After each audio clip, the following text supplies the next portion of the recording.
So guys, আমরা এসেছি আজকে তেঁতুল গাছের গোড়ায়। আমরা আমার 3 বন্ধু নিয়ে এসেছি। এই বন্ধুর সাথে পরিচয় করি, নাইম মোল্লা। আর এই যে আমার বন্ধু উৎস। Hello guys. আর আপনারা যে দেখতে চেয়েছিলেন যে গাছটা কেমন, তেঁতুল গাছটা দেখুন। তেঁতুল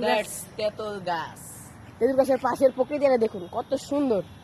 আমরা এখানে এসে খুবই এনজয় করছি। আপনারা আসতে চাইলে এই লোকেশনটা হলো রূপগঞ্জ, ভুলতা কাছারি দিঘির তার কাছ থেকে শুনুন। পশ্চিম দিকে। আর আপনি কি আর কিছু বলুন বন্ধু নাইম মোল্লা? আর কি বলবো, যারা আপনারা ব্রেকআপ হতে যাচ্ছেন, এখন আপনারা সেই কষ্টটাকে অনুভূতি নিতে যাচ্ছেন, তো আমাদের তেঁতুলতলায় আসবেন আর অবশ্যই টকটা খেয়ে যাবেন।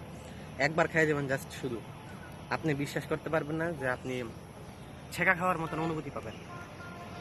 আমার বন্ধু ছেঁকা খায়, এই জন্য আপনাকে এই কথাটাই কইলো। যা হোক, আবার নেক্সট পার্টে দেখা হবে তেঁতুল গাছ নিয়ে, কাছারি দিঘি।